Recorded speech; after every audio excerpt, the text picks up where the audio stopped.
तो अब तक देखिए हम लोगों ने क्या क्या बात कर ली। हमने कहा कि केस स्टडी में एक सब्जेक्ट है, एक ऑब्जेक्ट है और इनके बीच का एक रिलेशन है। रिलेशन हमने कहा इंस्टीट्यूशनल है और रिलेशन इनके बीच में क्या हो सकता है, सोशल है। इंस्टीट्यूशनल रिलेशन में हमने कहा था पब्लिक सेक्टर हो सकता है, सार्वजनिक क्षेत्र, और प्राइवेट सेक्टर हो सकता है। तो हमने कहा था रिलेशनशिप के अनुसार ही उस केस में द्वंद्व उत्पन्न होगा और उस द्वंद्व का आपको क्या करना होगा, समाधान होगा। यानी उस केस के द्वंद्व जो हैं वो सब्जेक्ट ऑब्जेक्ट और इंस्टीट्यूशनल रिलेशन के बीच से ही क्या होते हैं, पैदा होते हैं। तो प्राइवेट सेक्टर हम लोग बात कर चुके थे। कल हम लोगों ने पब्लिक सेक्टर में हमने कहा था जो सबसे बड़ा मुद्दा आता है वो है एटीट्यूडनल कॉन्फ्लिक्ट को लेकर। उस मुद्दे पर भी हम लोगों ने डिस्कशन अपना पूरा कर लिया था। कुछ और कॉन्फ्लिक्ट हैं जो पब्लिक सेक्टर से रिलेटेड है, वो कर लेते हैं। तो आज से आप लोगों को मुक्त कर देंगे कि आप लोग स्वयं की तैयारी करें, और कोई अगर प्रॉब्लम होगी तो आप आके हमसे यहाँ पे क्या कर सकते हैं, हम यहाँ रहेंगे ही। तो आप 5 बजे के बाद आके अगर कोई मुद्दा आपको लगता है कि डिस्कस करने योग्य है तो आप आकर कर सकते हैं। तो चलिए आज देखते हैं एटीट्यूडनल कॉन्फ्लिक्ट के अलावा दूसरा कॉन्फ्लिक्ट, वो है रोल कॉन्फ्लिक्ट।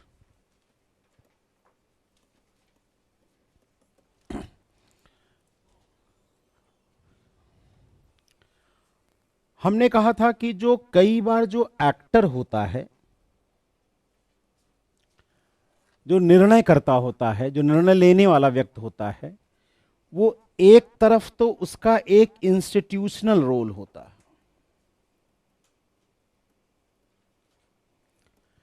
यानी वो किसी पद पर होता है। वो डीएम हो सकता है, एसएसपी हो सकता है, कमिश्नर हो सकता है, शिक्षा अधिकारी हो सकता है, स्वास्थ्य अधिकारी हो सकता है। तो उसका अपना एक संस्थागत रोल भी है और दूसरा उसका अपना एक सोशल रोल है, और एक साथ दोनों रोल है। वो पिता हो सकता है, मित्र हो सकता है, भाई हो सकता है। यानी एक ही समय पे वो डीएम भी है, एसडीएम है, और उसी समय वो भाई है, पुत्र है, कुछ भी है, उसका अपना एक क्या है, रिलेशन। इंस्टीट्यूशनल रोल डिमांड करता है कि आपका काम है संस्था में क्या क्रिएट करना, क्या क्रिएट करना, प्रॉपर्टी। एज अ डीएम आपका काम है कि जिस संस्था में आप अपनी सेवाएं दे रहे हैं वहां पर शुचिता बनी रहे। यानी जो अपेक्षा है, अपेक्षा क्या है, ट्रांसपेरेंसी की अपेक्षा है, जवाबदेहिता की अपेक्षा है, समाज के वंचित वर्गों के प्रति संवेदनशीलता की, एम्पैथी की, और सबसे बड़ी है सत्य निष्ठा की। तो आपसे अपेक्षा है कि आप वो रोल करेंगे। और सोसाइटी में कई बार आपसे अपेक्षा की जाती है ऑनेस्टी की, ईमानदारी की। ये सोसाइटी का रिलेशन है। एक भाई होने का रिश्ता आप कैसे निभाते हैं, एक पुत्र होने का रिश्ता आप कैसे निभाते हैं। यानी एक समाज में रिश्तों का जो ताना बाना है वहां भी आपसे अपेक्षा की जाती है कि आप ये काम क्या करेंगे, करेंगे। आप मित्र धर्म का क्या करेंगे, पालन करेंगे। आप पुत्र धर्म, पत्नी धर्म, पिता धर्म, हर धर्म का आप कहीं ना कहीं क्या करेंगे, पालन करेंगे। कई बार इन दोनों में कॉन्फ्लिक्ट क्रिएट हो जाता है। कई बार इंस्टीट्यूशनल रोल और सोशल रोल के बीच में ही क्या हो जाता है, एक कॉन्फ्लिक्ट क्रिएट हो जाता है, एक द्वंद्व उत्पन्न हो जाता है। जब द्वंद्व उत्पन्न हो जाता है तो आपके पास चॉइस क्या है, चॉइस ये है कि आप किस रोल को ज्यादा वरीयता दोगे। यानी जो आपका रोल है, यानी आप प्रॉबिटी और ऑनेस्टी में से किसको आप ज्यादा वरीयता दोगे, या सामाजिक संबंधों के निर्धारण में या संगठन की शुचिता में आप किसे वरीयता दोगे और क्यों दोगे। सबसे बड़ा प्रश्न क्या है कि आप ऐसा क्यों करोगे, लॉजिक आपके पीछे का क्या है और कैसे है। ऐसे केसेस में हमेशा आप वरीयता देंगे। याद रखिएगा, पहली चीज ध्यान रखने वाली है कि आप हमेशा वरीयता किसको देंगे, प्रॉबिटी। प्रॉबिटी को सोशल रिलेशन के ऊपर आप क्या करेंगे, रखेंगे। तो इसका लॉजिक बताना होगा कि क्या लॉजिक है, क्यों आप सामाजिक संबंधों के ताने बाने से ऊपर संगठन की शुचिता को बनाने की क्या करेंगे, कोशिश करेंगे। शक्ति फिल्म देखी होगी दिलीप कुमार की, अमिताभ बच्चन को अंतिम में क्या कर देता है, गोली मार देता है। आपने अगर मदर इंडिया देखी होगी तो मदर इंडिया में देखिए एक माँ अपने ही बेटे को क्या कर देती है, गोली मार देती है।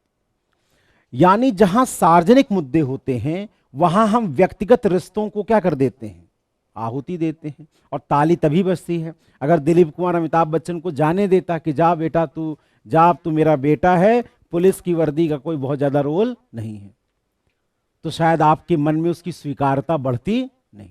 यानी कहीं ना कहीं समाज में स्वीकारता कैसी है कि जो संगठन के प्रति आपका कर्तव्य है उस कर्तव्य को, तो दीवार फिल्म में देखें, दीवार में भाई को गोली चलाने वाला कौन है, भाई। क्यों, वो पद जो है इंस्पेक्टर का वो उसके लिए क्या है, सर्वोच्च है, वो उसके कर्तव्य के बोध को क्या करता है, उत्पन्न करता है।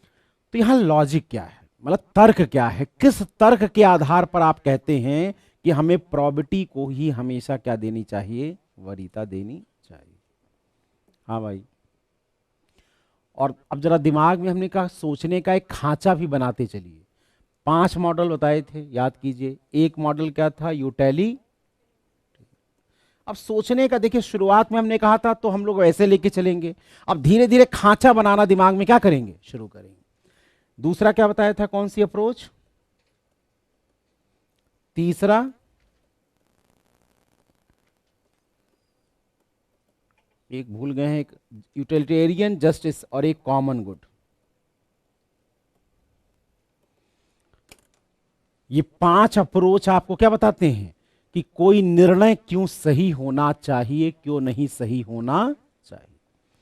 तो ये आधार है, इस आधार पे आपको क्या करना है, सोचना है और सोच के पॉइंट्स बताना है। वाई प्रोबेबिलिटी, यानी हमें क्यों शुचिता का चयन करना चाहिए। सार्वजनिक मामलों में सोचने का तरीका क्या है वो दे दिए।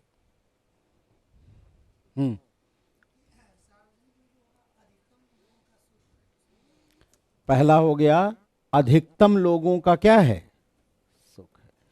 हमारे निर्णय से जो संगठन में शुचिता बनेगी उस संगठन की शुचिता से क्या संबंध होगा, उससे बड़े लोगों का।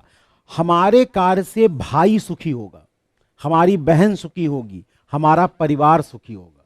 लेकिन जब संगठन में शुचिता बनाएंगे तो क्या होगा, बड़ा दायरा उनके हितों के लिए कहीं ना कहीं वो निर्णय क्या होगा, सुनिश्चित होगा। ये आधार कहां से मिला, यूटिलिटेरियन से, कि अधिकतम सार्वजनिक मामलों में शुचिता बनाने से ज्यादातर लोगों को क्या होगा, लाभ मिलेगा। न केवल लाभ मिलेगा बल्कि क्या होगा, न्याय। संगठन में भारत सरकार का या सरकार का उद्देश्य ही क्या होता है, लोगों के कल्याण को अधिकतम करना, लोगों को न्याय प्रदान करना। अनुच्छेद 38 और 39 हमें क्या बताता है नीति निदेशक तत्वों में, कि संसाधनों का उपयोग इस प्रकार किया जाएगा कि समाज के सभी तबकों को अधिकतम न्याय क्या कर दिया जाए, दिया जाए। तो न केवल लाभ है बल्कि उनको न्याय प्रदान करने के लिए भी सार्वजनिक जीवन के निर्णय क्या हैं, जुड़े हुए। और ये समाज के वंचित तबकों के लिए क्या देता है, राइट्स भी देता है। और ये ग्रेटर कॉमन गुड मतलब क्या था, कि सार्वजनिक जीवन का हर निर्णय क्या होता है, लोगों के लिए सामान्य लाभ को बढ़ाने वाला ही क्या होता है, और वर्चू किससे जुड़ा हुआ है, स्वयं से। और स्वयं से क्यों जुड़ा हुआ है, कि ये नौकरी हमें पहचान दे रही है, हमें आजीविका दे रही है, हमें अवसर दे रही है, अपॉर्चुनिटी दे रही है कि जीवन में हम अपनी सृजनात्मकता का उपयोग क्या कर पाएं, कर पाएं। तो जब हम सार्वजनिक जीवन में हैं और हमको एसडीएम का पद मिला है, तो एसडीएम का पद केवल हमारा रोजगार नहीं है, हमारी समाज में पहचान और हमारी समाज में रचनात्मक भूमिका को भी क्या करता है, तय करता है। ये हमें जीवन का क्या देता है, उद्देश्य भी देता है। तो न केवल ये दूसरों के लिए सही है बल्कि यह स्वयं के लिए भी सही है। और अगर हम ऐसा नहीं करेंगे तो वही क्राइसिस ऑफ कंसाइंस, हमारी अंतरात्मा में एक गिल्ट फीलिंग शुरू क्या हो जाएगी, हो जाएगी। तो हमें क्या करना चाहिए, प्रोबेबिलिटी को हमेशा क्या देनी चाहिए। तो प्रश्न है कि क्या इतने से क्या हमें निर्णय ले लेना चाहिए। आप कहेंगे नहीं, दूसरा काम हम और क्या करेंगे, हम सामाजिक संबंधों में जो भी लोग होंगे उन्हें क्या करेंगे, कन्विंस करेंगे। अगर पिता कह रहे हैं गलत करो, तो ये नहीं कि केवल हम एक तरफा कहेंगे नहीं हम सही, हम करेंगे तो सही। पिता को भी अवेयर, कन्विंस कैसे करेंगे, सबसे पहले उन्हें क्या करेंगे, सबसे पहले उनको क्या करेंगे, अवेयर करेंगे कि किस तरह से हमारे निर्णय से समाज का एक बड़ा तबका क्या है, जुड़ा हुआ। हो सकता है अवेयरनेस से भी उनको क्या हो जाए, चीजें मिल जाए। हम उन्हें बताएंगे इसके पीछे का लॉ, याद रखिएगा। ऑनेस्टी, अगर पिता धर्म नहीं निभाएंगे, पुत्र धर्म नहीं निभाएंगे तो केवल ग्लानि होगी, पर प्रोबेबिलिटी नहीं करेंगे तो हमारे ऊपर लीगल क्या होगी, कार्रवाई होगी। यानी हम उनको बताएंगे कि अगर हमारा निर्णय सही नहीं रहा तो वो कानून के दायरे के क्या होगा, विरुद्ध होगा, और उसके दीर्घकालिक परिणाम न केवल हमारे लिए बल्कि हमारे समस्त परिवार के लिए भी क्या होंगे, बुरे होंगे। तो हम उन्हें कन्विंस करेंगे, अवेयर करेंगे, उसके द्वारा लॉ के बारे में बताएंगे, उनके समाज के प्रति कर्तव्य के बारे में बताएंगे कि हमारा सबका जीवन सिर्फ अपने लिए नहीं होता है बल्कि समाज के एक बड़े समुदाय के लिए होता है। और अगर हम ऐसा करेंगे तो हमें विश्वास है कि हमारे पिता, हमारी पत्नी या जो भी लोग होंगे वो इस चीज से कन्विंस पूरी तरह होंगे। हम उन्हें बताएंगे कि आज के सूचना युग में अगर आप कोई चीज छुपाएंगे तो छुपेगे नहीं। आरटीआई का युग है, सोशल मीडिया का युग है, वो आज नहीं तो कल कानून के दायरे में क्या होगा, आएगा। इसलिए हमें दीर्घकाल के संदर्भ में निर्णय लेना चाहिए, ना कि केवल शॉर्ट टर्म के लिए हमें निर्णय लेना चाहिए। यानी हम प्राथमिकता किसको देंगे, प्रोबेबिलिटी को, पर जो दूसरा पक्ष है उसे हम कन्विंस करने की कोशिश में भी क्या होंगे, लगेंगे। हम उसे छोड़ेंगे नहीं बल्कि उसे भी कन्विंस करेंगे कि दीर्घकाल में कौन सी चीज किसके लिए लाभ क्या करेगी। तो जरा एक केस आपके सामने रखते हैं, जरा सॉल्व करिए आप इसी संदर्भ में।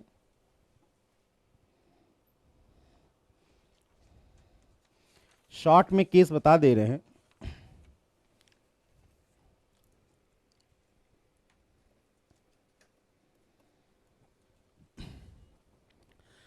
आप चाइल्ड वेलफेयर जो डिपार्टमेंट है उसके सेक्रेटरी हैं, सचिव हैं। लिखा है कि आप एक बाल कल्याण विभाग जो है उसके आप क्या हैं, सचिव हैं।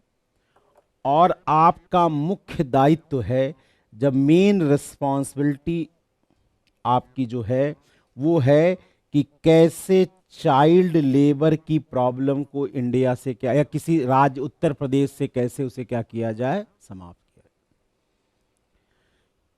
आप अपनी बहन की शादी में जाते हैं, अपनी बहन की शादी में जाते हैं और वहां पर आप देखते हैं कि जो आपके जो दूल्हे का परिवार है वहां पर कुछ लोग चाइल्ड लेबर का क्या कर रहे हैं, यूज कर रहे हैं। और जब आप उसे देखते हैं, वो मना करते हैं आप उसे, तो इससे दूल्हे के परिवार वाले आपसे और नाराज होते हैं और बहन से रिश्ता तोड़ने की क्या देते हैं, धमकी। आपके पिता जो वृद्ध हैं, आपके परिवार, आपकी माता और परिवार के सभी लोग कहते हैं कि कृपया करके इसमें आप व्यवधान ना बने, यानी व्यवधान बनने की कोशिश आप कतई ना करें। तो अब बताइए आपका कोर्स ऑफ एक्शन क्या होगा। अब आप यहां पर क्या करें। मामला किसका है, रोल कॉन्फ्लिक्ट का। एक तरफ भाई है, एक तरफ पुत्र है, उसका अपना धर्म है, उसमें लिखाई भी रहे। और थोड़ा बढ़ा देंगे, बहन की शादी नहीं हो रही थी, बहुत मुश्किल से शादी हुई, परिवार की आकांक्षाएं हैं, वो दूल्हा बारात लेके आ चुका है दरवाजे पे और धमकी दे रहा है कि हम शादी अभी क्या कर देंगे, तोड़ देंगे। ये सब मतलब बढ़ाने की है, उसी में इंटेंसिटी क्या कर देंगे, केस में बढ़ा देंगे। तो बताओ क्या करोगे? हमें तो पता है तुम क्या करोगे, यहां वाला बताओ क्या करोगे, वहां वाला तो पता है कि क्या करोगे, कॉपी में क्या करोगे ये बताओ।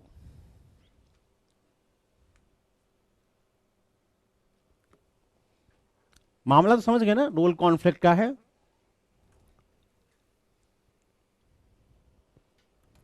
कोर्स ऑफ एक्शन क्या होगा?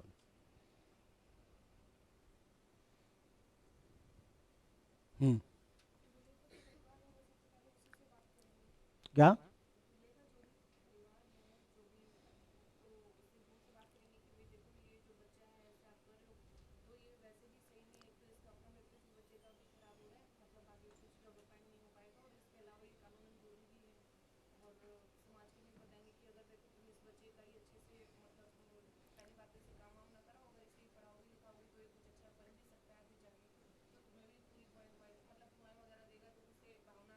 अब इमोशनल नहीं होना है, मैंने कहा दुआएं हुए।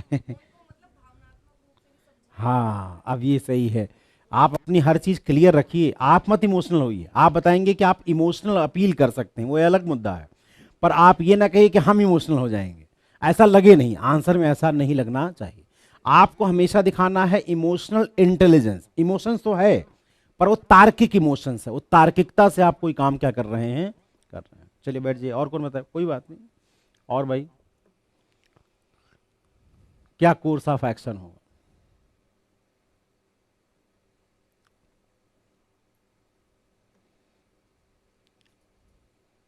स्टेक होल्डर्स ध्यान रखिएगा। हमने कहा अब ध्यान रखिएगा कौन है स्टेक होल्डर। एक तो बच्चा, दूसरा कौन है, परिवार। अब रुक जाइए, हो गया, एक बच्चा है, एक और इसमें कौन है, परिवार, और एक तरफ मैं यानी सरकार। यहां मैं और सरकार क्या है, एक। तीनों को बैलेंस करना है, तीनों के हितों को।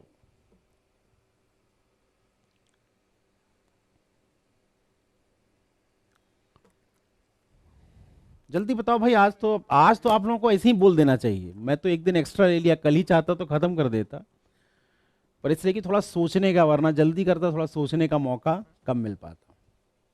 हाँ, एक मिनट। पहली चीज तो फर्स्ट अगर पॉइंट देखें तो पहली चीज तो क्लियर है कि हमारा केंद्रीय मुद्दा क्या होना चाहिए, क्या होना चाहिए, संवाद। संवाद में मेरा परिवार भी हो और संवाद में जो हम दूल्हे का परिवार भी।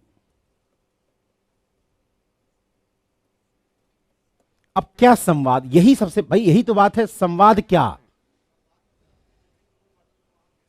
हाँ। हम्म। हम्म। हम्म। हम्म। हम्म। तो आपने संवाद में एक चीज क्या चुनी, इमोशनल अपील। अब ये लिखोगे कैसे अलग बात है, हम तो केंद्रीय मुद्दा बता रहे हैं ना। क्या एक आपने क्या चुनी, इमोशनल अपील।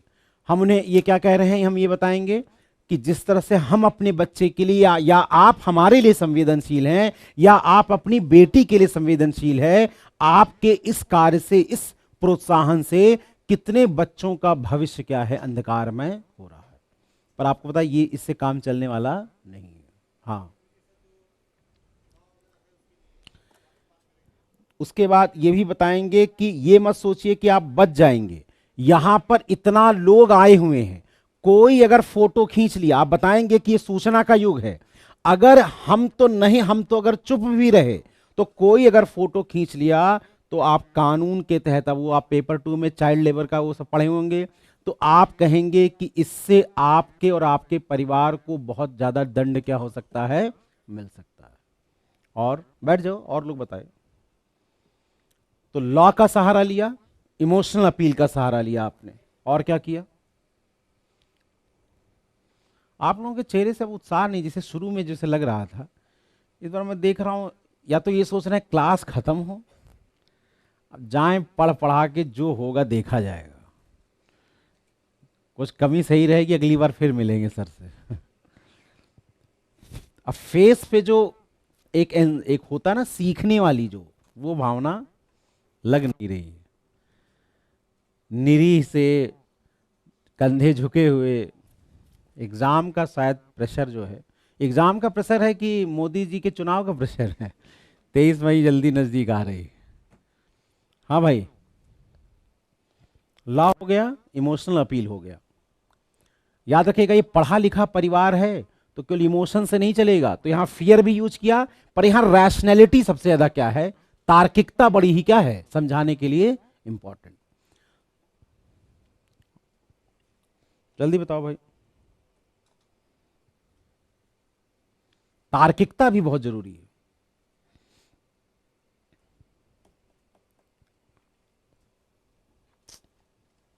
कोई रिस्पॉन्स ही नहीं है। हाँ,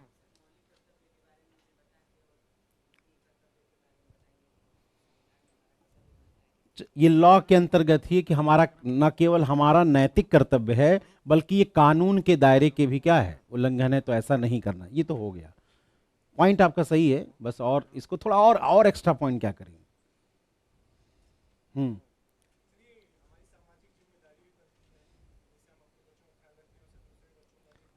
हम्म।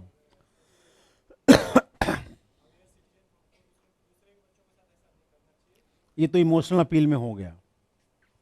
अब पॉइंट्स एक्स्ट्रा बताओ ना, ये तो भाई जाहिर बात है आपकी बात आ रही, इमोशनल अपील में हो गया। हाँ,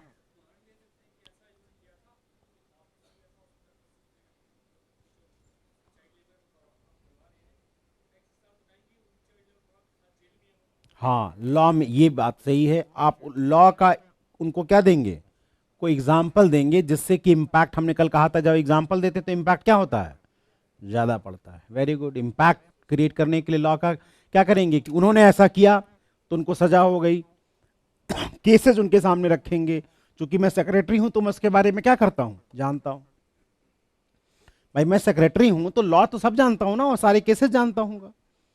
लेकिन ये एक्स्ट्रा पॉइंट, ये दो ही पॉइंट के इर्द गिर्द हम क्या कर रहे हैं। हाँ,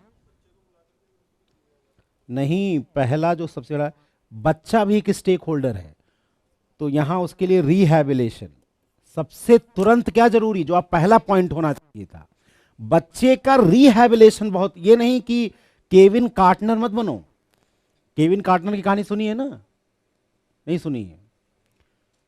एक सूडान जब इंटीग्रेटेड था तो साउथ सूडान अलग हो गया ना, तो साउथ सूडान वाले इलाके में फिमाइन अकाल आया था। तो एक अमेरिकी पत्रकार केविन कार्टनर उसे देखने गया, नहीं पत्रकारों का काम है ना हर जगह देखने जाते, तो उसने एक फोटो खींची जिसमें एक बच्चा भूख से मर रहा है और वो पीछे एक गिद्ध उसका क्या कर रहा है, इंतजार कर रहा है, मतलब बच्चा मरे तो गिद्ध हो आए। वो फोटो खींची ये दिखाने के लिए कि साउथ सूडान में फेमाइन कितना बड़ा है, कितना भयावह है। जब उसने वहां छापा तो पूरी अमेरिका में एक रेवोल्यूशनरी सिचुएशन क्रिएट हो गई, और उसके लिए उसको पुलित्जर प्राइज भी, बेस्ट जो प्राइज है वो उसको मिला। तो वहीं के कुछ यूनिवर्सिटी के छात्रों ने एक लेख लिखा और एक मूवमेंट चलाया। कहा गिद्ध ने एक नहीं, गिद्ध क्या थे, दो। एक गिद्ध जो फोटो में दिखाई दे रहा है और एक पीछे से जो फोटो खींच रहा है। उन्होंने पहले उससे सवाल पूछा था कि उस बच्चे का क्या हुआ, जिसकी तुमने फोटो खींची उसका क्या हुआ। तो उसने कहा मेरी फ्लाइट का टाइम था और मैंने फोटो खींच ली थी, मैं चला आया। जबकि वहां से 200, 250, 300 मीटर की दूरी पे रिहैबिलेशन कैंप था। तो उन्होंने कहा तुम सबसे बड़े गिद्ध थे, तुम उस बच्चे को रिहैबिलेशन कैंप नहीं पहुंचा पाए, और तुमने फोटो खींच के पुलित्जर प्राइज क्या कर लिया, जीत लिया। इतना मूवमेंट चला कि केविन कार्टनर ने सुसाइड कर लिया।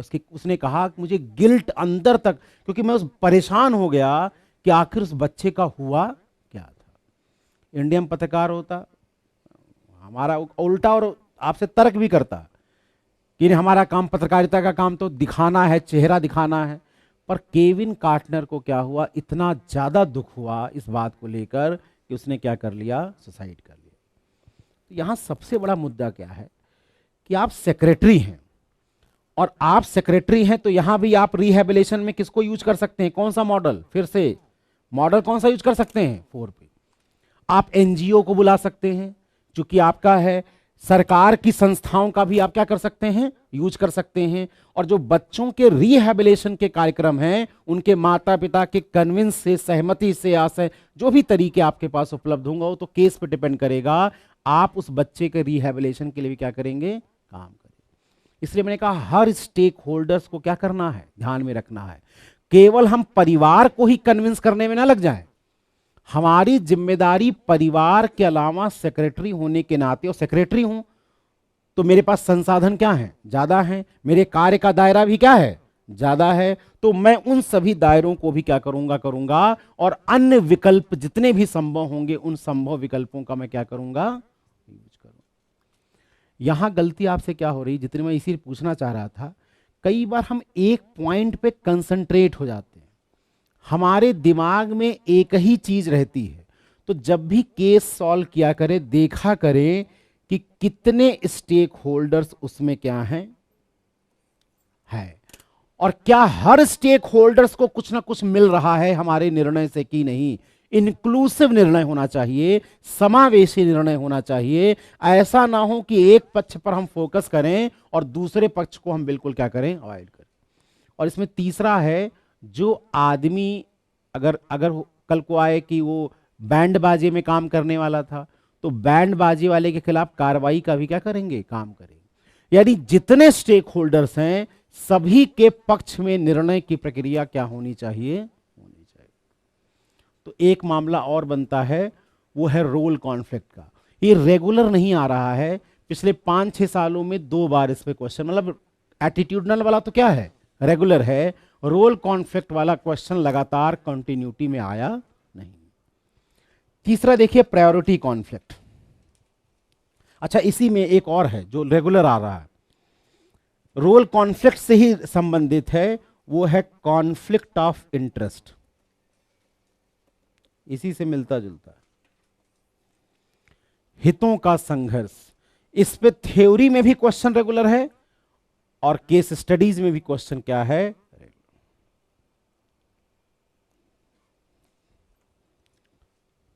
अब यहां भी देखिए 2 शब्द हैं, एक तो इसमें हित है और एक शब्द लिखा है कॉन्फ्लिक्ट, यानी क्या लिखा है, संघर्ष। 2 चीज लिखी हैं, एक तो हित है और दूसरा शब्द क्या लिखा है, संघर्ष।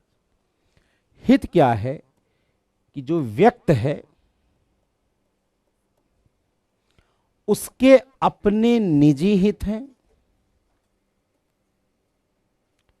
और एक उसमें उसके सामने किसके हित हैं, संगठन के हित, ऑर्गेनाइजेशनल इंटरेस्ट। एक व्यक्ति जो डीएम बन के काम करेगा, एसपी बन के काम करेगा, उसके अपने कुछ निजी हित भी हो सकते हैं, और एक तरफ किसके हैं, जिस संगठन में पुलिस में सेवा दे रहा है तो उसके अपने हित हो सकते हैं। अगर इन दोनों हितों में कोई क्या हो जाए, संघर्ष हो जाए, तो इसे हम क्या कहते हैं, हितों का संघर्ष।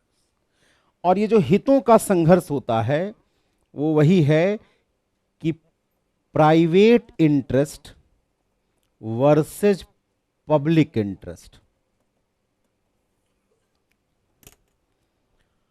मतलब आपके लिए अपने, हो सकता है मैं डीएम हूं और एक टेंडर इशू करना है, तो मैं अगर अंतिम निर्णय करता हूं टेंडर इशू करने का, तो हो सकता है मैं अपने चचेरे भाई को क्या कर दूं, वो टेंडर दे दूं। तो चचेरे भाई को दिया तो उसमें हमने कौन सा इंटरेस्ट ध्यान रखा, प्राइवेट। यानी अपने सार्वजनिक पद का प्रयोग करके, अपने सार्वजनिक पद का प्रयोग करके निजी हितों को बढ़ावा देने की अगर कोशिश है, और ये 2 हो सकती है, रियल हो सकती है और परसीव्ड हो सकती है। रियल मतलब जो एक बार दिखाई दे, और एक है कि जिसकी संभावना है। तो मान लिया मैं दिल्ली हाई कोर्ट का जज हूं और मेरा बेटा दिल्ली हाई कोर्ट में ही प्रैक्टिस करना क्या कर दे, शुरू कर दे। हो सकता भी कोई केस ना आया हो सकता भी कोई केस ऐसा ना आया हो, लेकिन इससे संभावना क्रिएट होगी क्या, कि यहां कॉन्फ्लिक्ट ऑफ क्या है, इंटरेस्ट है। हो सकता है कि बहुत से लोग सारा केस लेकर मेरे बेटे के पास ही क्या है जाएं, कहेंगे पापा डैडी इनके क्या हैं, जज हैं। तो इससे क्या होगा, जो ट्रांसपेरेंसी है, जो जस्टिस है, वही 5 चीजें हैं, जो वर्च्यू है, ट्रांसपेरेंसी है, यूटिलिटेरियन है, वो सारे सिद्धांत, न्याय सारे सिद्धांत क्या हो जाएंगे, खत्म हो जाएंगे। तो इसे हम लोग क्या कहते हैं, कॉन्फ्लिक्ट। कोई हाल में एग्जाम्पल बताइए अभी जो चर्चा में रहा है कॉन्फ्लिक्ट ऑफ। अब देखते हैं पेपर पढ़ते हैं कि नहीं, तुरंत बताइएगा, पुराना नहीं। पुराना हम बताए दे रहे हैं। चंदा कोचर कौन थी, आईसीआईसीआई की मुखिया थी। क्या किया था, अपने ही पति की कंपनी को लोन वोन दिला उला के और अपना सारा काम उन्होंने क्या कर दिया था, करा दिया था। वो किसका मुद्दा था, कॉन्फ्लिक्ट ऑफ इंटरेस्ट का। वो पुराना हो गया, नया बताओ तुरंत का, अभी तुरंत चर्चा में रहा हफ्ते 10 दिन में। इससे पता चलता, हाँ क्या चीफ जस्टिस पे क्या आया, वो कॉन्फ्लिक्ट ऑफ इंटरेस्ट नहीं था। हाँ वो अलग करना था, ये बात सही है, अलग करना था, लेकिन वो चूंकि केस तो आगे आया नहीं सामने। हाँ हाँ, मुद्दा आया, इंदौर के एक वकील संजीव गुप्ता ने एक कोर्ट में रिट फाइल की कि सचिन तेंदुलकर, वीवीएस लक्ष्मण और सौरभ गांगुली, ये तीनों लोग एक तरफ बीसीसीआई की एडवाइजरी, जो क्रिकेट एडवाइजरी काउंसिल है, सीएसी कहते हैं, उसके भी मेंबर हैं, और आईपीएल के लोग क्या हैं, फ्रेंचाइजी भी हैं। मतलब आईपीएल के फ्रेंचाइजी में मुंबई में या कोई किसी में क्या है, मेंबर। तो कह रहे थे ये कॉन्फ्लिक्ट ऑफ क्या है, इंटरेस्ट है, क्योंकि ये एक अलग पद धारण करते हैं, दूसरा अलग पद, और उन दोनों के, क्योंकि सीएसी क्या करता है, नियमन करता है, रेगुलेट करता है, और जब हम खुद ही किसी के मेंबर होंगे तो हमारे न्याय पर लोग क्या लगा देंगे। आप देखेंगे इस तरह के कॉन्फ्लिक्ट ऑफ इंटरेस्ट के मुद्दे हमेशा रहते हैं, और ये बड़ा मुद्दा है, क्योंकि याद रखिएगा जो सार्वजनिक पद पर बैठा व्यक्ति है वो चाहे तो किसी को भी लाभ दिलाने में क्या हो जाता है, सक्षम हो जाता है। तो लिखिए इसके लिए कोर्स ऑफ एक्शन क्या होना चाहिए, इसके लिए कोर्स ऑफ एक्शन क्या,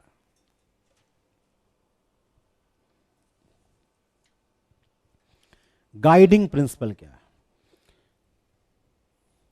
गाइडिंग प्रिंसिपल 2 है, एक तो शॉर्ट टर्म होता है जो तुरंत करना, और एक है लॉन्ग टर्म। एक तो शॉर्ट टर्म है और दूसरा इसमें क्या है, लॉन्ग टर्म है। चलिए आप ही बता दीजिए, देखिए क्या करना चाहिए, जैसे क्या दिमाग कर रहा। मान लिया मैं जज हूं और मेरा बेटा दिल्ली हाई कोर्ट में क्या है, प्रैक्टिशनर है। तो किसी ने मुकदमा कर दिया और न्यायपालिका की न्याय व्यवस्था पर सवाल उठा दिया और कहा कि यह मुद्दा है कॉन्फ्लिक्ट ऑफ इंटरेस्ट का। तो आप हैं chief justice of Delhi high court. आप क्या हैं, आपका पद क्या है, chief justice of Delhi high court. What will you do, क्या करेंगे आप। हाँ यस, पहला है उसको कहते हैं विथड्रॉ। तत्काल में क्या करेंगे, जैसे ही सूचना मिलेगी आप उसको अलग करेंगे। इस तरह के केसेस से बुलाएंगे, मीटिंग करेंगे, और जो भी इस तरह का मामला होगा उससे कहेंगे आप क्या करो, विथड्रॉ करो। और क्या करेंगे, बस ये दिमाग लगाना है कि क्या करेंगे, शॉर्ट टर्म में क्या करेंगे, लॉन्ग टर्म में। अच्छा, एक ऑप्शन ये भी अवॉइड कर देंगे, वो मत करिएगा कभी। एक ऑप्शन ये भी होता है ना, उसमें तो कई बार कई विकल्प बोल देते हैं, अवॉइड कर जाएंगे। मैंने कहा इंटीग्रिटी, सबसे बड़ा टेस्टिंग पॉइंट क्या है आपकी, इंटीग्रिटी। तो ये कभी मत कहिएगा हम अवॉइड कर जाएंगे। उसमें कई बार लिखा रहता है ऐसा कोई सबूत नहीं मिला है कि आप किसी व्यक्ति की निष्ठा पर सवाल उठाएं। बात निष्ठा की नहीं, परसीव्ड भी है, रियल हो सकता है, कोई प्रॉब्लम ना हो, पर इससे न्याय व्यवस्था पर लोगों की आस्था क्या हो सकती है, टूट सकती है। तो इसलिए कभी समझौता मत करिएगा ऐसे मुद्दों पर। हाँ, तो विड्रॉ कर लेंगे। और क्या विकल्प है?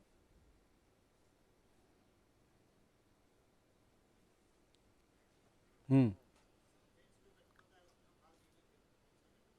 क्या चीज?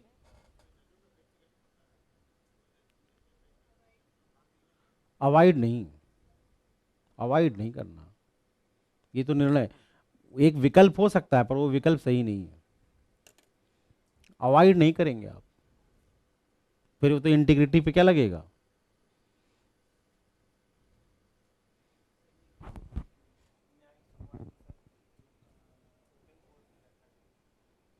न्यायिक सुनवाई को, वो मामला है लॉन्ग टर्म। देखिएगा, उसको कहते हैं ट्रांसपेरेंसी। संस्था में क्या होनी चाहिए? हर संस्था में क्या होनी चाहिए? ट्रांस। अभी तत्काल बताओ क्या क्या करेंगे? तुरंत तुरंत का मतलब, ये केस आया तो तुरंत में तो विड्रॉ हो गया कि भाई आप क्या करिए, विड्रॉ। क्योंकि बात है क्रेडिबिलिटी की, और गलती आप करोगे, विश्वसनीयता पूरे न्याय व्यवस्था पर। याद रखिएगा, यहां व्यक्त, मैं बार बार कह रहा हूं, प्रोबेबिलिटी में सबसे बड़ा मुद्दा क्या होता है? गलती व्यक्त करता है, पर सुचिता से पूरी न्याय व्यवस्था या पूरे संस्था पर क्या लग जाते हैं? प्रशासन। इसलिए प्रोबेबिलिटी बहुत ही क्या है? जरूरी है। उसको कभी भी हम लोग इग्नोर नहीं करेंगे।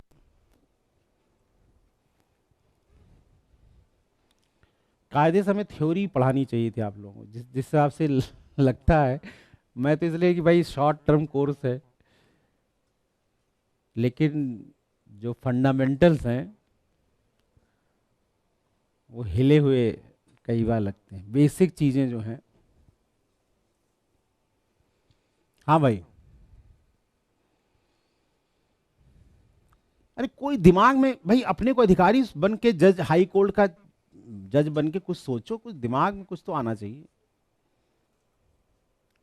विड्रा वाला तो तुरंत दिख, तत्काल का उपाय है। लॉन्ग टर्म मैं बात अभी नहीं कर रहा हूं। तत्काल में हम क्या क्या कर सकते, क्योंकि हर बार दिमाग में रखिए, जो करेंगे उससे न्याय व्यवस्था की विश्वसनीयता, क्रेडिबिलिटी तुरंत क्या होगी?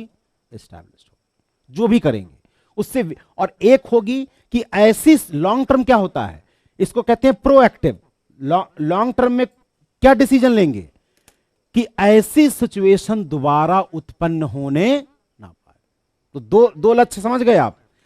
पहला, तुरंत निर्णय लेंगे कि संस्था की विश्वसनीयता तुरंत क्या हो? बने, लोगों के मन में संस्था के प्रति कोई संदेह उत्पन्न ना हो। ये तो पहली चीज हो गई। और दूसरी चीज क्या हो गई? लॉन्ग टर्म में ये सिचुएशन दोबारा क्रिएट ना हो। तो लॉन्ग टर्म अभी नहीं पूछ रहे हैं, अभी बताओ तुरंत।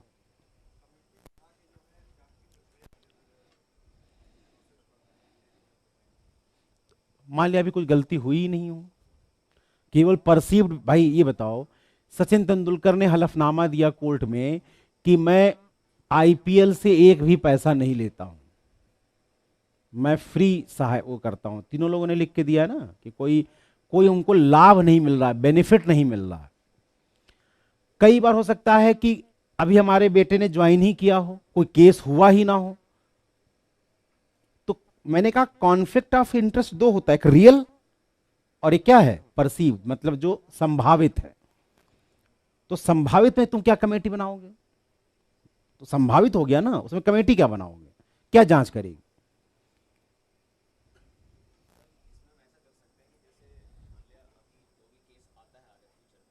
हम्म।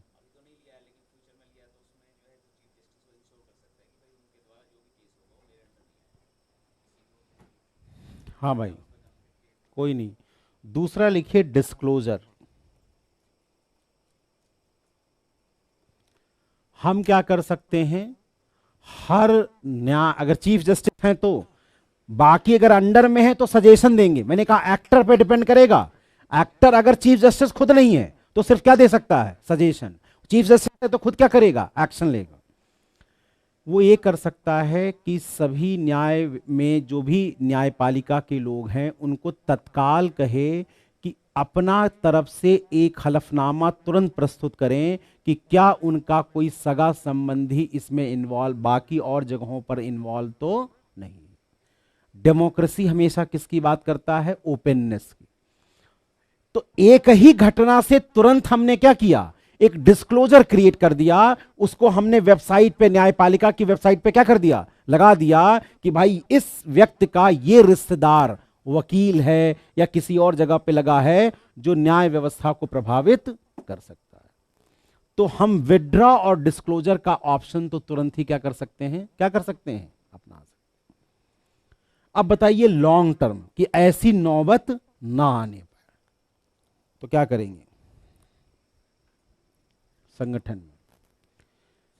यहां लिखिए पहला, ट्रांसपेरेंसी पूरी तरह मेंटेन करने की कोशिश करेंगे, पारदर्शिता पूरी प्रक्रिया में।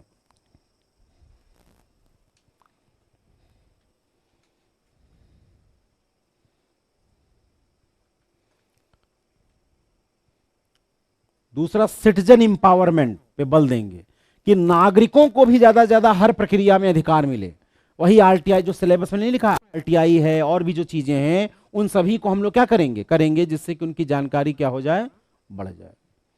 तीसरा लिखिए, एक मॉनिटरिंग कमेटी बनाएंगे, एक अपने ही संस्थान में क्या बना देंगे, मॉनिटरिंग कमेटी, जो कॉन्फ्लिक्ट ऑफ इंटरेस्ट के मुद्दे को मॉनिटर क्या कर सके, कर सके। और इसे वेबसाइट बाकी के माध्यम से लोगों के सामने रखेंगे कि लोग अपनी शिकायत भी कर सकें। यहां आजकल ऐप बन जाते हैं, हम सिफारिश करेंगे। इससे क्या पता चलता है कि आप टेक्नो फ्रेंडली हैं, इससे क्या पता चलता है कि आप टेक्नो सेवी हैं, टेक्नो फ्रेंडली हैं। तो ऐप के माध्यम से या किसी माध्यम से आप उन तक अपनी शिकायत क्या कर सकते हैं, पहुंचा सकते हैं। तो जरा एक केस ऐसे सॉल्व करते हैं, तो सामान्य बात, अब जरा केस एक सॉल्व करते हैं।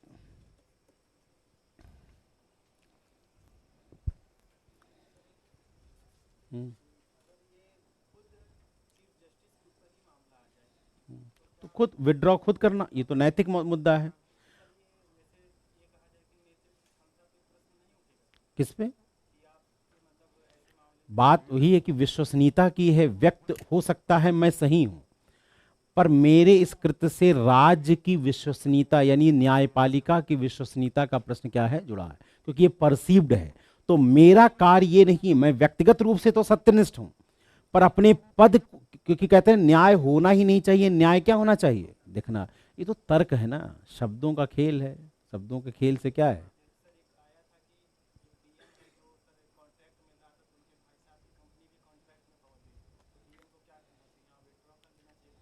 नहीं तो डिस्क्लोज कर देना चाहिए। पहली बात तो तुरंत में क्या होना चाहिए कि भाई इस बिड में ये है, अगर आप चाहें तो अपनी आपत्ति क्या कर दें, रख दें।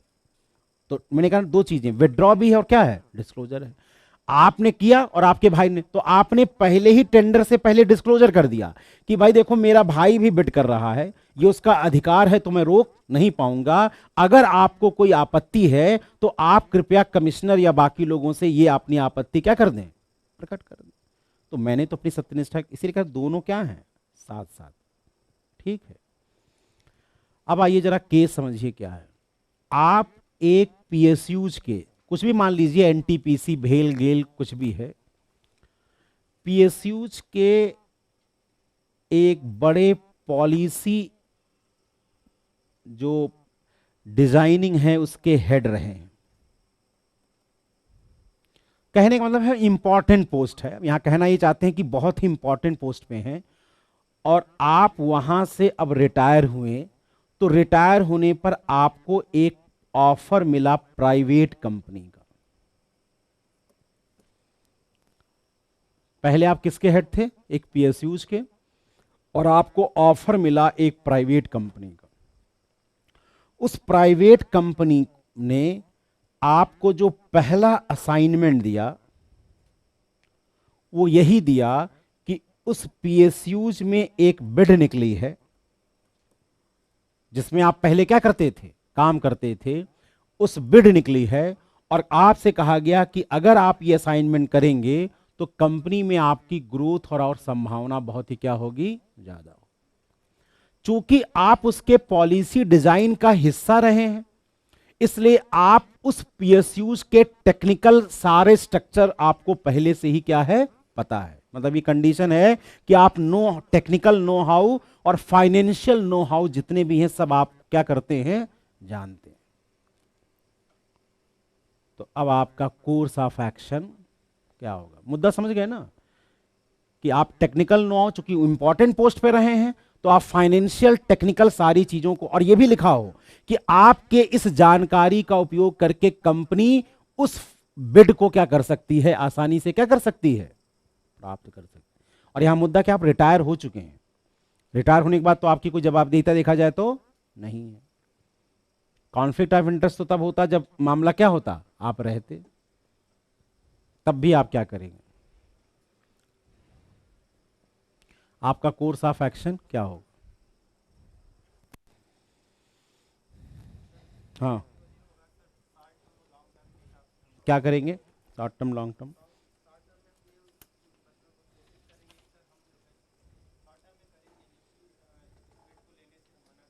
हम्म। हम्म। हम्म।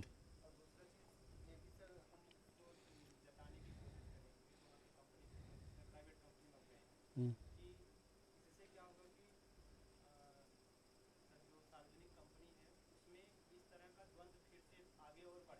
हम्म।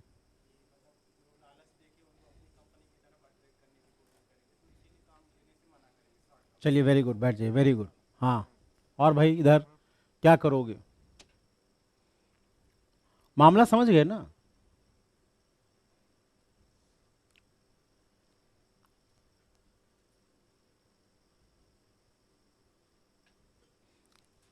जहां सोचने के लिए कह दीजिए।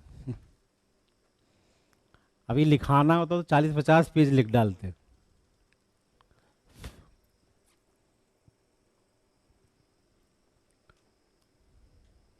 जल्दी बताइए, अभी कही है आज खत्म करना है, जल्दी भाई आज।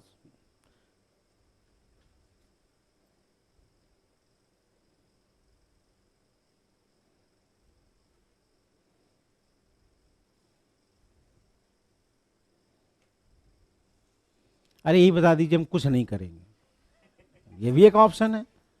आपको लगता है, लिख दीजिए भाई हम कुछ नहीं करेंगे। लिख दीजिए कि भाई हम रिटायर हो गए, अब हमारा कोई जवाबदेहिता नहीं बनती है, और जवाबदेहिता नहीं बनती है तो हम लाभ उठाएंगे। कोई ऑप्शन तो, कोई विकल्प तो लेना होगा ना। करेंगे तो यही आप। लेकिन इसीलिए आपने नोटिस किया होगा जितने आईएएस सीनियर रिटायर होते हैं उन सबको ये प्राइवेट कंपनियां अपने यहां क्या कर देती हैं, नौकरी दे देती हैं। और बड़े हायर, मतलब आईएएस बनने के बाद एक विकल्प ये भी बता रहे हैं कि जितनी भी बड़ी आप अंसल अंसल जितनी भी ये रियल एस्टेट सबके हेड देखिएगा आईएएस होगा। क्योंकि लाइजनिंग कर लेते हैं ना, ये विभाग सब जानते हैं, नीचे चपरासी से लेके सबको जानते हैं।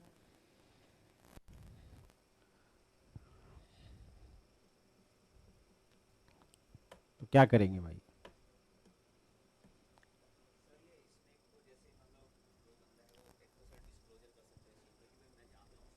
हम्म।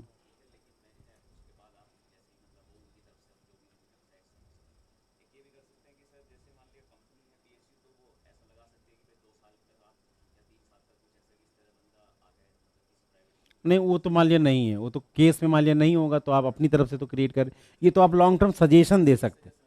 लेकिन अभी तो फिलहाल ऐसा कोई है नहीं।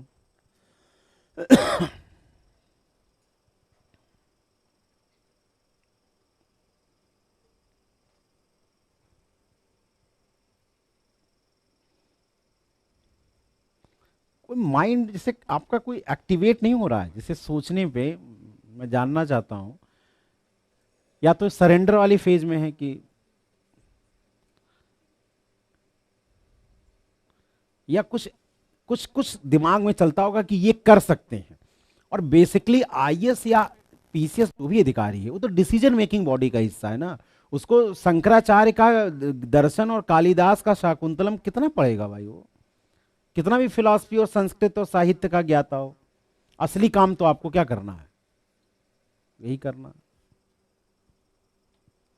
क्योंकि अपने ज्ञान का उपयोग कितना करोगे यही तो आपकी क्षमता है ना, यही आपका एप्टीट्यूड है। हाँ,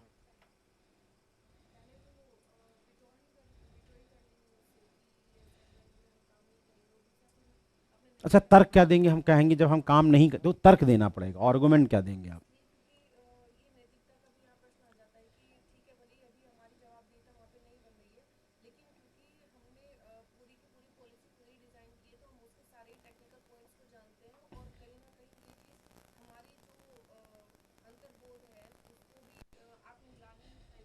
चलिए अब इनकी काम को आसान बना देते हैं।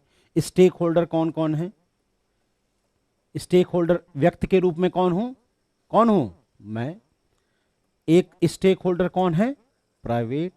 और एक स्टेक होल्डर यहां कौन है?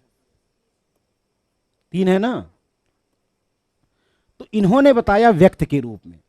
एक व्यक्ति के रूप में ये हमारी अंतरात्मा के क्या है? आप क्या कहेंगे? हमारे ये क्राइसिस, ये कॉन्साइंस को हमारी आत्मा, अगर हम ऐसा करेंगे तो एक गिल्ट फीलिंग होगा, और इससे मेरी उत्पादकता और इससे मेरा डिटैचमेंट भी संगठन के प्रति क्या हो सकता है, जो भविष्य में मेरे लिए क्या है, दोनों तरीके से क्या है, बुरा है। ये व्यक्त वाला पक्ष इन्होंने बताया कि मेरी अंतरात्मा क्या होगी, क्राइसिस, भले ही कोई ना जान पाए फिर भी मेरी अंतरात्मा इसके लिए शायद गवाही ना दे। प्राइवेट सेक्टर के लिए क्या होगा? अबे वही नहीं, प्राइवेट सेक्टर के लिए सोचिए, उसके हमें दिखाना है, कन्विंस करना है कि ये तुम्हारे भी हित के लिए अच्छा नहीं, और लॉजिकल बताना है। केवल ये नहीं कि हम ऐसे कह देंगे, लॉजिकल बताना है कि तुम्हारे, अगर हमने ऐसा किया तो ये तुम्हारे हित के लिए अच्छा नहीं होगा। हाँ,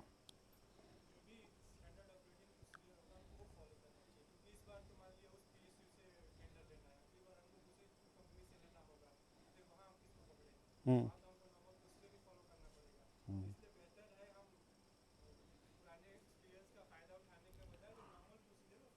बिल्कुल।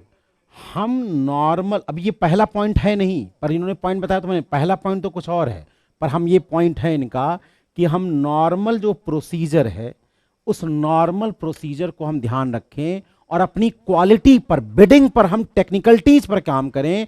आज हम इसका फायदा उठा लेंगे लेकिन भविष्य में किसी और का फायदा नहीं उठा पाए। तो हाँ, यस, इसमें जो पहला पॉइंट था कि ये चीज आरटीआई से या किसी न किसी तरीके से क्या होगी, क्या होगी, बाहर आएगी। और बाहर आएगी तो सबसे बड़ा प्रभाव क्या होगा, एथिकल ब्रांडिंग पर होगा। हम ब्लैक लिस्टेड हो जाएंगे, और कंपनी का फ्यूचर कहीं ना कहीं क्या हो जाएगा, फ्यूचर क्या हो जाएगा, बाधित हो जाएगा। तो हम बताएंगे कि इस सूचना युग में छुपाना मुश्किल है, क्योंकि आरटीआई लगा के तुरंत ही क्या कर लेंगे, लोग पता कर लेंगे। लोग जानकारी कहीं ना कहीं से, हमारे कॉम्पिटिटर जो होंगे वो भी जानकारी क्या कर लेंगे, इकट्ठा कर लेंगे।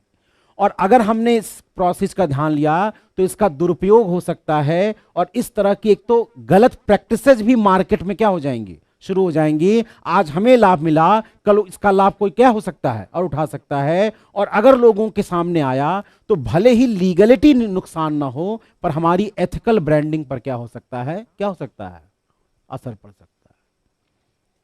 और पीएसयूज के लिए भी लाभदायक क्यों बताएंगे, क्योंकि ये हमारी जवाबदेहिता, नैतिक हो सकता है, लीगल जवाबदेहिता ना हो, क्योंकि इससे पीएसयूज ग्रेटर गुड्स के लिए, कल बताया था ना, ग्रेटर गुड्स के लिए काम कर रहा है, वो लोगों के लाभ के लिए काम कर रहा है। तो अगर मैं व्यक्तिगत रूप से इसका लाभ उठाऊंगा तो उस पीएसयूज के लिए भी हितकारी नहीं हो। तो जो सोचने का खांचा है उसको थोड़ा सा क्या करिए, अब सेट करिए, एक तरीके से हम सोचें, विचार करें, पॉइंट्स बनाएं, तब जाकर हम निर्णय तक कहीं ना कहीं क्या होंगे, पहुंचेंगे। तो ये आपका क्या हो गया, कॉन्फ्लिक्ट ऑफ इंटरेस्ट। अब प्रायोरिटी कॉन्फ्लिक्ट जरा देख, हाँ,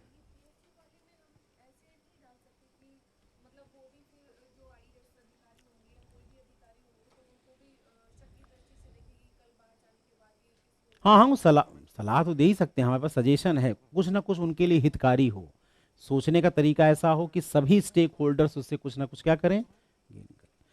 प्रायोरिटी कॉन्फ्लिक्ट देखिए क्या है भाई।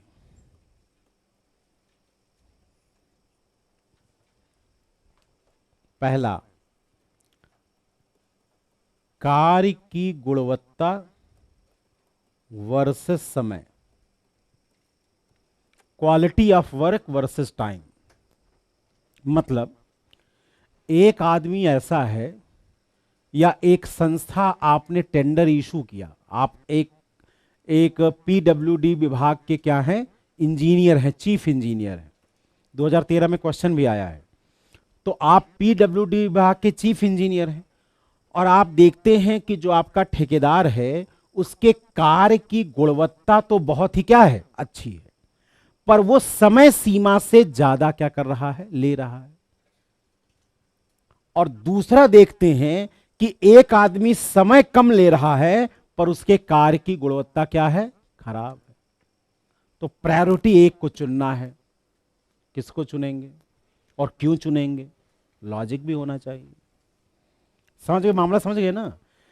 क्वालिटी वर्सेस टाइम में प्रायोरिटी किसको देते हैं आप?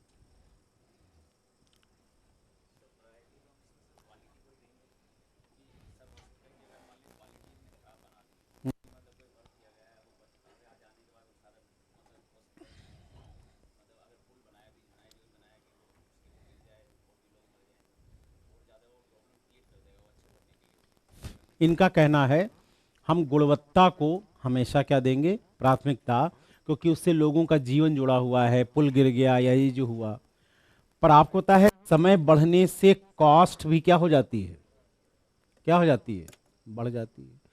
इससे सरकार के ऊपर दबाव, जो फाइनेंशियल प्रेशर है वो क्या हो जाएगा, बढ़ जाएगा।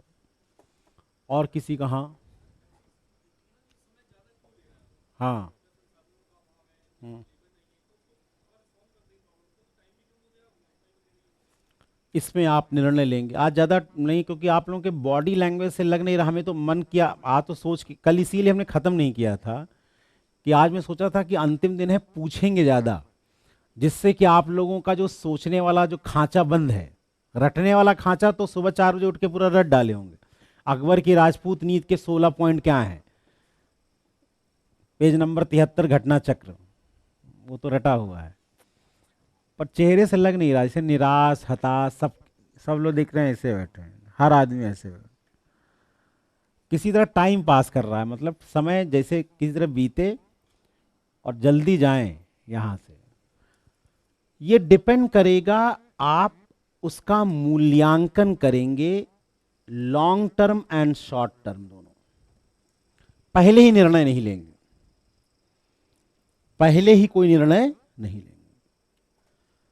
अगर मामला है मान लिया डीएमआरसी का, दिल्ली मेट्रो रेलवे कॉरपोरेशन, मामला है सड़क का, मामला है पुल का, तो आप यहां क्या करेंगे, यहां पर आप हमेशा प्राथमिकता किसको देंगे, किसको देंगे, गुणवत्ता को प्राथमिकता किस पर देंगे, समय को। और आप कहेंगे कि समय की जो कॉस्ट है वो हम कंपनी पर डालेंगे, हम गुणवत्ता को ही देंगे, पर वही किसी ने कहा उसके कारण भी जानेंगे, और अगर हम हेल्प हो सकी बाहर से, विकल्प हो सकी तो वो विकल्प देंगे। पर मामला अगर दंगे का हुआ तो दंगे में समय को प्राथमिकता किस पे देंगे, किस पे देंगे, गुणवत्ता। हो सकता है दंगा रोकने में कोई पुलिस वाला, एसएसपी अच्छे से काम कर रहा हो, उसका तरीका अच्छा हो, पर आपको लगता है कि उससे समय क्या लगेगा, ज्यादा, तो आप हमेशा प्राथमिकता किसको देंगे। मतलब पहले से ही प्रेजुडाइज नहीं होना है, जैसी सिचुएशन होगी वैसा ही हमें क्या करना है, रिस्पॉन्ड करना है। तो इसको कहते हैं कॉस्ट बेनिफिट एनालिसिस। इसको क्या कहते हैं, कॉस्ट बेनिफिट एनालिसिस। और कॉस्ट में एक हिडन कॉस्ट भी होती है जो दिखाई, जैसे इन्वायरमेंटल कॉस्ट कई बार दिखाई नहीं देती, सोशल कॉस्ट कई बार दिखाई नहीं देती। इसलिए जब विस्थापन स्थापन या कोई परियोजना बड़ी बनाई जाती है तो एक सोशल इंपैक्ट असेसमेंट भी होता है, एक इन्वायरमेंट, वो दिखाई नहीं पड़ती, दिखाई तो पैसा पड़ता है कि बांध बनवाने में 10,000 करोड़ रुपया लगा, तो आप असेसमेंट करेंगे तो उसके प्लस माइनस हर चीज को क्या करेंगे। दूसरी प्रायोरिटी देखिए,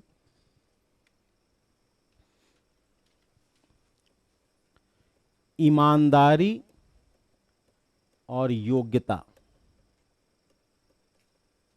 किसको प्रायोरिटी देंगे। ऑनेस्टी और कॉम्पिटेंस। दो व्यक्तियां हैं, एक बहुत ईमानदार है पर कॉम्पिटेंट नहीं है, एक बहुत कॉम्पिटेंट है but he is not honest person. आपको चूज करना है। हाँ हाँ, ईमानदारी कहा जाता है ये चरित्र है, कैरेक्टर है, जिसका बहुत धीमे धीमे विकास होता है। ये अचानक नहीं बनता, ये एक पर्सनालिटी का आपका क्या है, पार्ट है, जो बहुत धीमे धीमे क्या होता है, होता है। और योग्यता जो होती है उसे हम प्रशिक्षण द्वारा, ये स्किल है ना, ईमानदारी स्किल नहीं है, ईमानदारी कैरेक्टर है, पर्सनालिटी है, और योग्यता एक क्या है, स्किल है। उसे हम प्रशिक्षण द्वारा क्या कर सकते हैं, ठीक कर सकते हैं, उसे दूर हम कर सकते हैं। तो हमेशा किसको प्राथमिकता देंगे, ईमानदारी, इंटीग्रिटी। इसीलिए कह रहा, हमने कहा था उसके साथ तो समझौता बिल्कुल होना नहीं चाहिए। तीसरा, law versus ethics.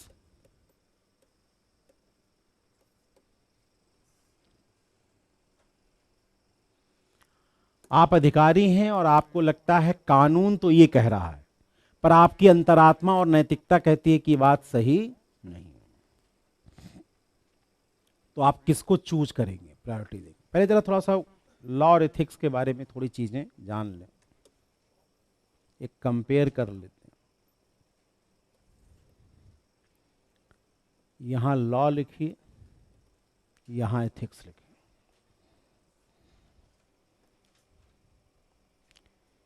Meaning, law बताता है व्हाट टू डू,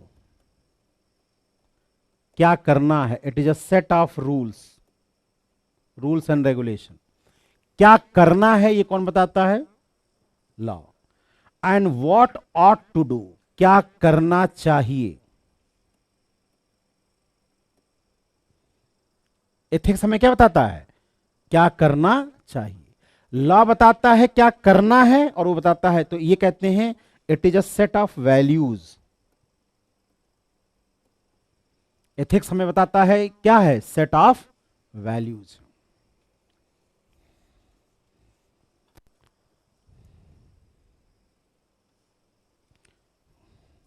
नेचर,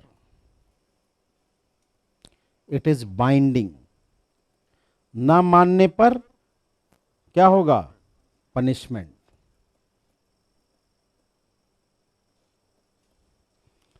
ये नॉट बाइंडिंग, ना मानने पर गिल्ट। अगर एथिक्स को नहीं मानोगे तो पनिशमेंट नहीं है, बल्कि क्या है, गिल्ट है।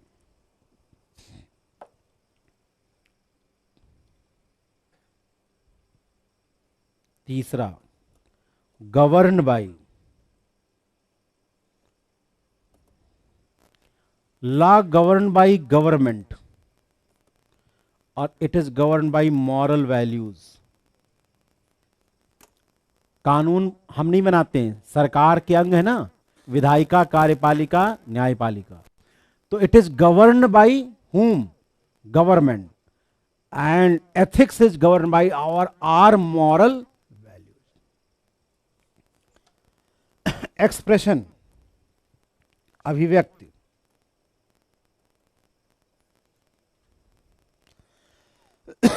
ये पब्लिश्ड होता है, गैजेट होता है ना, उसमें एक्ट लिखे रहते हैं, सारी चीजें, कोड ऑफ कंडक्ट वंडक्ट सब क्या रहते हैं, रूल्स रेगुलेशन क्या रहते हैं, लिखे रहते हैं। ये एब्स्ट्रैक्ट है, ये भाव है। एथिक्स कोई लिखा हुआ कहीं नहीं मिलेगा, ये आपकी चेतना से जुड़ा हुआ है, आपके कॉन्सेंसाइन से जुड़ा हुआ है, कॉन्शियस से क्या है, जुड़ा हुआ है।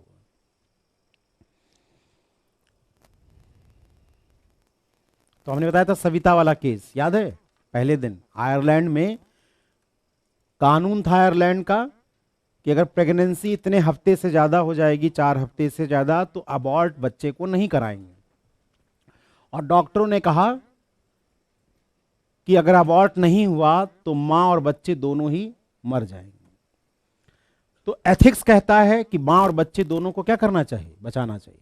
लॉ कहता है कि आप अबॉर्ट नहीं कर सकते। आयरलैंड की सरकार लॉ पर गई और दोनों की सविता की क्या हो गई, डेथ हो गई।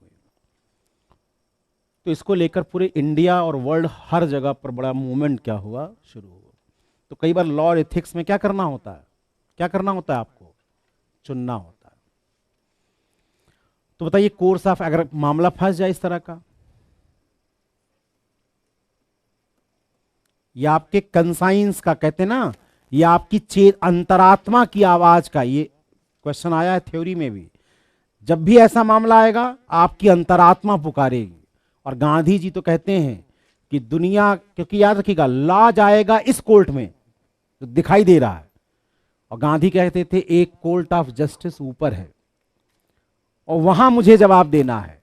तो दुनिया की कोई कोर्ट ऐसी नहीं है जो ऊपर वाले की कोर्ट से क्या हो, ऊपर हो। तो मैं हमेशा सुनूंगा अपने अंतरात्मा की आवाज। इसलिए कहते हैं सविनय अवज्ञा, जो कानून में नहीं मानूंगा उसकी मैं क्या करूंगा, अवज्ञा करूंगा। पर आप हो कौन, गांधी है नागरिक।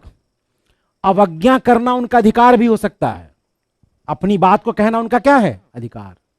और आप हो public servant.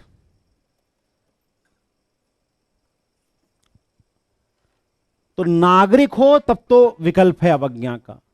Public servant law abide होना चाहिए, उसके लिए सर्वोच्च क्या है, सुप्रीम क्या है, लॉ। तो यह मामला फंस गया, कानून और अंतरात्मा की आवाज। क्या करोगे, जंजीर वाले अमिताभ बच्चन नहीं बनोगे कि शर्ट उतार के चले गए कि कानून मैंने उतार दिया।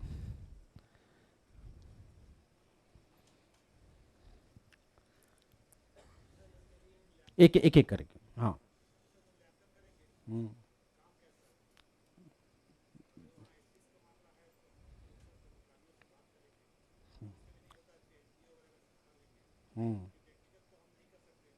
बिल्कुल, देखिए सिंपल एक चीज रखना है, हम लॉ को तोड़ेंगे नहीं, लेकिन विकल्प जरूर खोजेंगे। हर चीज का कोई ना कोई विकल्प क्या होगा, होगा।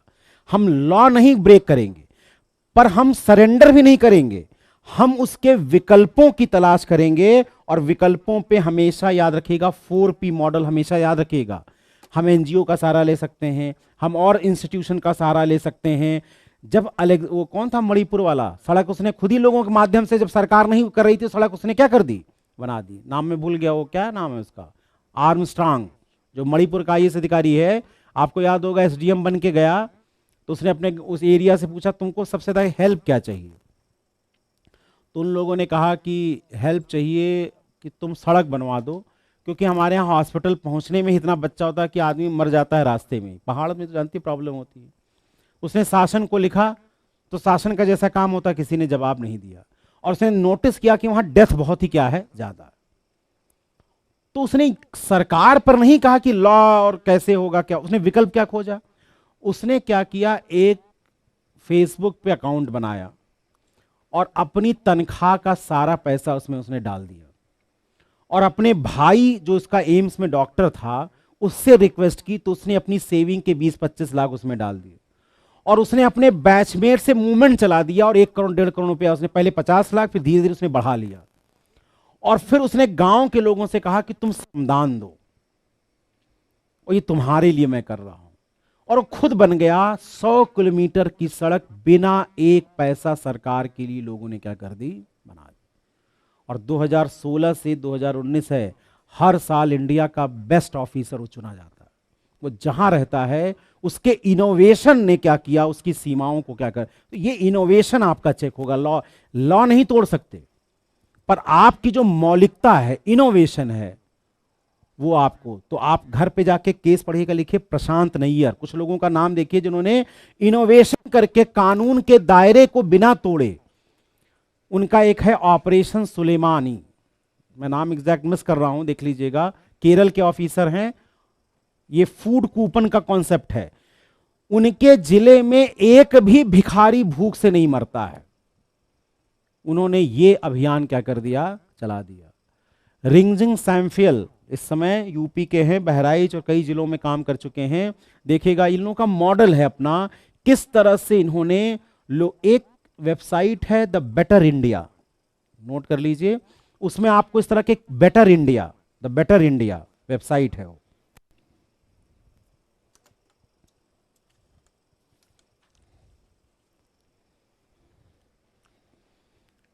इसमें आपको इस तरह के आईएएस अधिकारियों के केस स्टडीज क्या हो जाएंगे, मिल जाएंगे। तो बिना लॉ को तोड़े हुए भी हम बहुत से काम क्या कर सकते हैं, कर सकते हैं। तो ये आपका क्या हो गया, केस स्टडीज के मॉडल हो गए।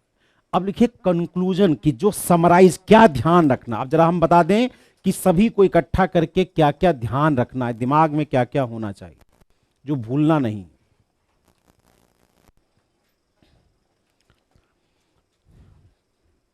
पहला जो भूलना नहीं है, एक्टर की लीगल स्टेटस। हमेशा ध्यान क्या रखना है केस स्टडीज में, एक्टर की लीगल स्टेटस।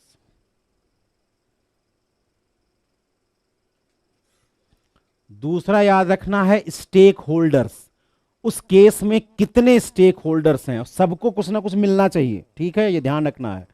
हमेशा याद रखिएगा केस में स्टेक होल्डर्स कौन है। स्टेक होल्डर में आप भी खुद हो, आप भी हो ना, आपकी भी तो अंतरात्मा उसमें जुड़ी हुई है। तीसरा लिखिए कुछ लॉ आपको वो याद होने चाहिए, ये पेपर 2 से भी जुड़ा हुआ है। लिखिए कौन कौन से लॉ, विमेन, विमेन से रिलेटेड लॉज और एससी की गाइडलाइंस, सुप्रीम कोर्ट की विशाखा गाइडलाइंस, ये गाइडलाइंस जितनी भी है ना, ये सब ध्यान रखना है। ये पेपर 2 में काम आएगा, आपके पेपर 3 में भी काम आएगा कई जगह। एससी एसटी, दूसरा लिखिए लॉ एससी एसटी। तीसरा विमेन, विमेन हो गए वो माइनॉरिटीज, चाइल्ड, ट्रांसजेंडर, 2018 में संशोधित होकर नियम बना है ट्रांसजेंडर, एलजीबीटी, पूरा समुदाय एलजीबीटी,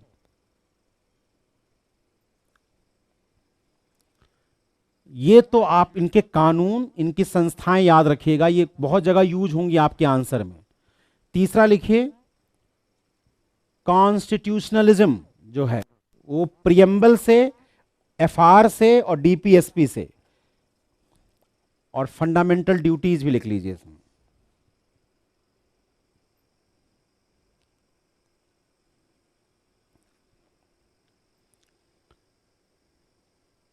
ये याद किए रहेंगे, कई जगहों पर क्या होगा काम आएगा। कुछ लिख लीजिए, कुछ मुद्दे, इश्यूज जो बर्निंग इश्यूज हैं यूपी के लिए, बर्निंग इश्यूज लिखिए। पुलिस इनकाउंटर, कोई केस स्टडी बना सकते हैं, पुलिस इनकाउंटर, कम्युनल वायलेंस और कॉमा मॉब लिंचिंग, एक ही में, communal violence and mob lynching, communal violence and mob lynching.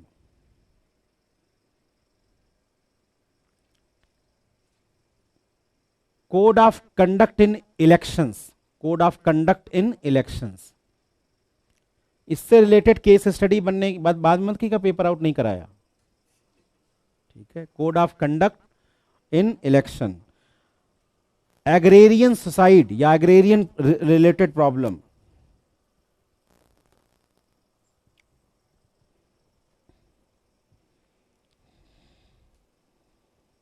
Corruption, agrarian related problems जिसमें कई प्रॉब्लम है, करप्शन,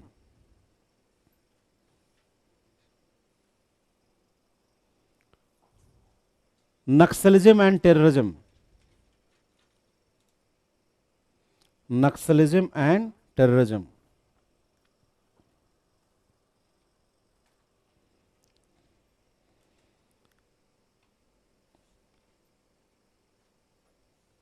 इंपॉर्टेंट पॉलिसीज जैसे वन डिस्ट्रिक्ट वन प्रोडक्ट, कुछ पॉलिसी साल भर में आई हैं, तो उसके इंप्लीमेंटेशन का मुद्दा इसमें आपका रहेगा।